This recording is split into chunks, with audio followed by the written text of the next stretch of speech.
ओम श्री गणेशाय नमः। शनिदेव भगवान शनिवार व्रत कथा। एक समय सूर्य, चंद्रमा, मंगल, बुध, बृहस्पति, शुक्र, शनि, राहु और केतु इन 9 ग्रहों में आपस में विवाद हो गया। हमसे सबसे बड़ा कौन है। सब अपने आप को बड़ा ही कहते थे। जब आपस में कोई निश्चय नहीं हो सका तो सब आपस में झगड़ते हुए देवराज इंद्र के पास गए और कहने लगे कि आप सब देवताओं के राजा हैं, इसलिए आप हमारा न्याय करके बतलाइए कि हम 9 ग्रहों में सबसे बड़ा कौन है। देवराज इंद्र देवताओं का प्रश्न सुन करके घबरा गए और कहने लगे कि मुझमें यह सामर्थ हिम्मत नहीं है कि मैं किसी को छोटा या बड़ा बतला सकूं। मैं अपने मुख से कुछ नहीं कह सकता हूं। हाँ, एक उपाय हो सकता है। इस समय पृथ्वी पर राजा विक्रमादित्य दूसरों के दुखों का निवारण करने वाले हैं, इसलिए आप सब मिलकर के उन्हीं के पास जाएं। वही आपके विवाद का निवारण कर सकेंगे। सभी ग्रह देवता देवलोक से चल करके भूलोक पृथ्वी पर आकर के राजा विक्रमादित्य के सभा में उपस्थित हुए और अपना अपना प्रश्न राजा के सामने रखा। राजा विक्रमादित्य ग्रहों की बात सुनकर के गहरी चिंता में पड़ गए कि मैं अपने मुख से किसको छोटा और किसको बड़ा बतलाऊंगा। जिसको छोटा बताऊंगा वही क्रोध करेगा। उनका झगड़ा निपटाने के लिए उन्होंने यह एक उपाय सोचा और सोना, चांदी, कांसा, पीतल, शीशा, रांगा, जस्ता, अभ्रक और लोहा 9 धातुओं के आसन बनवाए। सब आसनों को क्रम से जैसे सोना सबसे पहले और लोहा सबसे पीछे बिछाया गया। इसके पश्चात राजा ने सब ग्रहों से कहा कि आप सब अपना अपना आसन ग्रहण करिए। जिसका आसन सबसे आगे होगा वह सबसे बड़ा होगा और जिसका आसन सबसे पीछे होगा वह सबसे छोटा जानिए। क्योंकि लोहा सबसे पीछे था और वह संदेव का आसन था, इसलिए संदेव ने समझ लिया कि राजा ने मुझको सबसे छोटा बना दिया है। इस निर्णय पर संदेव को बहुत ही क्रोध आया। उन्होंने कहा कि राजा तो मेरे पराक्रम को नहीं जानता है। सूर्य एक राशि पर 1 महीना, चंद्रमा सब 2 महीने 2 दिन और मंगल 1.5 महीने रहता है। बृहस्पति 13 महीने, बुध और शुक्र 1-1 महीने विचरण करते हैं। परंतु मैं एक राशि पर 2.5 वर्ष से लेकर 7.5 साल तक रहता हूँ। बड़े बड़े देवताओं को मैंने भी पानी पिला दिया है, अर्थात भीषण दुख दिया है। राजन सुन लो, श्री रामचंद्र जी के ऊपर जब 7.5 आई और उन्हें वनवास हो गया, रावण पर भी जब आई 7.5 का प्रकोप, तब राम बांदरों की सेना लेकर के लंका पर चढ़ाई कर दी और रावण के कुल का नाश कर दिया है। राजन अब तुम सावधान रहना। राजा विक्रमादित्य ने कहा, जो कुछ भाग्य में होगा देखा जाएगा। इसके बाद अन्य ग्रह तो प्रसन्नता के साथ अपने अपने स्थान पर चले गए, परंतु संदेव का क्रोध के साथ वहां से सुधारे। कुछ काल व्यतीत हो जाने पर राजा विक्रमादित्य की 7.5 की दशा आई तो संदेव घोड़ों का सौदागर बन करके अनेक सुंदर घोड़ों के सहित राजा विक्रमादित्य की राजधानी में आए।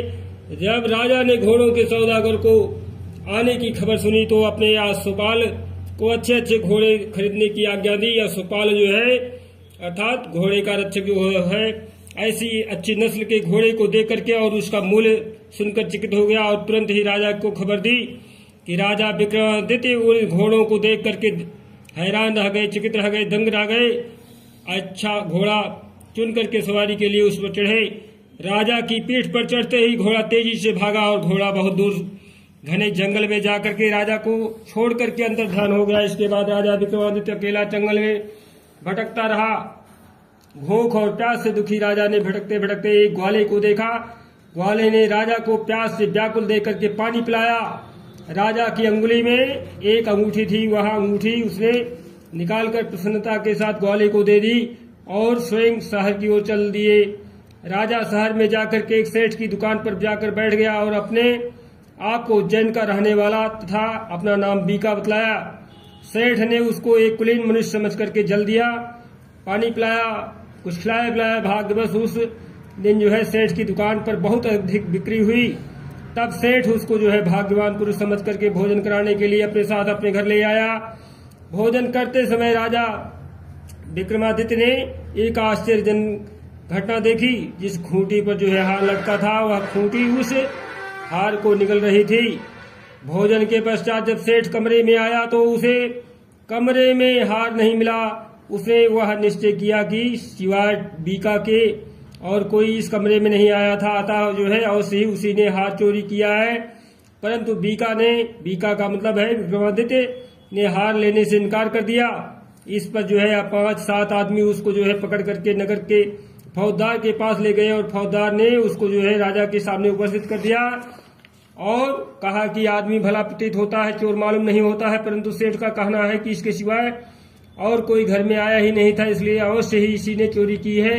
राजा ने आज्ञा दी कि इसके हाथ पैर कटवा करके चौरंगिया किया जाए। राजा की आज्ञा को सुन करके आज्ञापालों ने तुरंत उसका पालन किया। बीका के हाथ पैर कटवा दिए गए। कुछ काल व्यतीत होने पर एक तेली उसको जो है अपने घर ले गया और उसको कोल्हू पर बिठा दिया। बीका उस पर बैठा हुआ जो है अपनी जवान से बैल हाँकता रहा। इस काल में राजा की शनि की दशा समाप्त हो गई। वर्षा ऋतु के समय वह मल्हार राग में गाने लगा। यह राग सुनकर के उस शहर की राजकन्या की जो है मनभावनी उस राग पर मोहित हो गई। राजकन्या ने राग गाने वाले की खबर लाने के लिए अपनी दासी को भेजा। दासी सारे शहर में घूमती रही। जब वह तेली के घर के निकट से निकली तब क्या देखती है कि एक तेली के घर में चौरंगिया राग गा रहा है। दासी ने लौट करके राजकुमारी को सब वृत्तांत सुना दिया। बस उसी क्षण राजकुमारी मनभावनी ने अपने मन में यह प्रण कर लिया कि चाहे जो कुछ भी हो, मैं इस चौरंगिया के साथ ही विवाह करना चाहूंगी। निश्चय कर लिया। प्रातः काल होते ही जब दासी ने राजकुमारी मनभावनी को जगाना चाहा तो राजकुमारी अनशन में व्रत लेकर के पड़ी रही। दासी ने रानी के पास जाकर के राजकुमारी के न उठने का वृत्तांत सारी कथा समाचार सुनाया। रानी ने वहां जाकर के राजकुमारी को जगाया और उसके दुख का कारण पूछा। राजकुमारी ने कहा कि माताजी, मैंने यह प्रण कर लिया है कि तेली के घर में जो चौरंगिया है मैं उसी के साथ विवाह करूंगी। माता ने कहा, पगली, तू यह क्या कर रही है? तुझे किसी देश के राजा के साथ परिणय किया जाएगा। कन्या कहने लगी कि माताजी, मैं अपने मन में प्रण कर चुकी हूँ, उस प्रण को कभी नहीं तोड़ूंगी। माता ने चिंतित होकर के यह बात महाराज को बताई। महाराज ने भी आकर के उसे समझाया कि मैं अभी देश देशांतर में अपने दूत भेज करके सुयोग्य रूपवान एवं बड़े से बड़े गुणी राजकुमार के साथ तुम्हारा विवाह करूंगा। ऐसी बात तुम्हें कभी नहीं विचारनी चाहिए, मन में सोचनी चाहिए। परंतु राजकुमारी ने कहा, पिताजी, मैं अपने प्राण त्याग दूंगी परंतु किसी दूसरे से विवाह नहीं करूंगी। यह सुनकर के राजा ने क्रोध से कहा, यदि तेरे भाग्य में ऐसा ही लिखा है तो जैसी तेरी इच्छा हो वैसा ही करना। राजा ने तेली को बुला करके कहा कि तेरे घर में चौरंगिया है, उसके साथ मैं अपनी कन्या का विवाह करना चाहता हूँ। तेली के ने कहा, महाराज, यह कैसे हो सकता है? कहाँ आप जो है हमारे राजा हैं और कहा मैं एक नीच तेली हूँ। कहाँ राजा भोज, कहाँ गंगू तेली की घट्टा उसने दे दिया। राजा ने कहा कि भाग्य के लिखे को कोई नहीं टाल सकता है, अपने घर में जाकर के विवाह की तैयारी करो। राजा ने सारी तैयारी कर तोरण और वृंदावन लगवा करके राजकुमारी का विवाह जो है चौरंगिया के साथ कर दिया। रात्रि को जब विक्रमादित्य और राजकुमारी महल में सोए थे तो आधी रात के समय शनिदेव ने विक्रमादित्य को स्वप्न में दर्शन दिया और कहा कि हे राजा, कहो मुझको छोटा बतलाकर तुमने कितना दुख उठाया है। राजा ने शनिदेव से क्षमा मांगी। शनिदेव ने राजा को क्षमा कर दिया और प्रसन्न होकर के विक्रमादित्य को हाथ पैर वापस कर दिए। तब राजा विक्रमादित्य ने शनिदेव से प्रार्थना की, महाराज, मेरी प्रार्थना स्वीकार करें। जैसा दुख जो है आपने मुझे दिया है वैसा और किसी को ना देना। शनिदेव ने कहा, तुम्हारी यह प्रार्थना स्वीकार है। जो मनुष्य मेरी कथा सुनेगा वह कहेगा उसके सारी मेरी दशा जो है 7.5 की समाप्त हो जाएगी, कभी किसी प्रकार का कोई दुख नहीं होगा और जो जरूरत होगी वह मैं पूरा करूंगा और मेरा ध्यान करेगा या चींटियों को आटा कभी डालेगा, उसके सभी मनोरथ पूर्ण होंगे। इतना कह करके शनिदेव अपने धाम को चले गए। राजकुमारी जब मनभावनी की आंखें खुली तो और चौरंगिया को हाथ पैर से युक्त देखा तब वह आश्चर्यचकित हो गई। उसको देख करके राजा विक्रमादित्य ने अपनी समस्त हाल कहा कि मैं उज्जैन का राजा विक्रमादित्य हूँ। यह घटना सुनकर के राजकुमारी अत्यंत प्रसन्न हुई। प्रातः काल राजकुमारी ने उसको उसकी सखियों के साथ जो है पिछली रात का हाल चाल पूछा तो उसने अपने पति का समस्त वृत्तांत का सुनाया। तब उसने जो है सबसे प्रसन्नता पूर्वक जाकर के यह बात प्रकट किया कि ईश्वर ने आपकी मनोकामना पूर्ण कर दी है। जब उस सेठ ने यह घटना सुनी तो वह राजा विक्रमादित्य के पास आया और उसके पैरों पर गिर करके क्षमा मांगने लगा कि आप जो है आपके ऊपर मैंने चोरी का झूठा आरोप लगाया था, आप मुझे जो दंड देना चाहे वह दंड दीजिए, मैं इसे स्वीकार है। राजा ने कहा, मुझ पर संदेह के प्रकोप था, इसी कारण यह सब दुख मुझे प्राप्त हुआ है, इसमें तुम्हारा कोई दोष नहीं। तुम अपने घर जाकर के अपनी कार्य को पूरा करो, तुम्हारा कोई अपराध नहीं है। सेठ बोला, महाराज, मुझे तभी शांति मिलेगी जब आप मेरे घर चल करके प्रेरित पूर्वक भोजन करेंगे। राजा ने कहा, जैसी आपकी इच्छा है वैसा ही करेंगे। सेठ ने अपने घर जाकर के अनेक प्रकार के सुंदर व्यंजन बनवाए और राजा विक्रमादित्य को प्रीति भोजन दिया। जिस समय राजा भोजन कर रहे थे वहां एक अत्यंत आश्चर्यजनक घटना सबको दिखाई दी। जो खूंटी पर पहले हार निकल गई थी वह सब जो है हार उगल रही थी। जब भोजन समाप्त हो गया तो सेठ ने हाथ जोड़ करके बहुत सी मोहरें राजा को भेंट दी और कहा, मेरी श्री कौड़ी नाम की कन्या है, उसका जो है आप पानी ग्रहण करें। राजा विक्रमादित्य ने उसकी प्रार्थना स्वीकार कर ली। तब सेठ ने अपनी कन्या का विवाह जो है राजा के साथ कर दिया और बहुत सारा दान दहेज दे करके विदा किया। कुछ दिन तक इस प्रकार से राजा राज्य में निवास करने के पश्चात राजा विक्रमादित्य ने अपने ससुर से राजा से कहा कि अब मेरी जो है उज्जैन जाने की इच्छा है, अर्थात मैं अपनी नगरी को जाऊंगा। कुछ दिन बाद विदा लेकर के राजकुमारी मनभावनी श्रेष्ठ की कन्या श्री कौरी तथा दोनों जगह दहेज में प्राप्त अनेक प्रकार के दास दासी नौकर चाकर रुपया पैसा रथ पालकियों के साथ राजा विक्रमादित्य जो है उज्जैन की तरफ चले।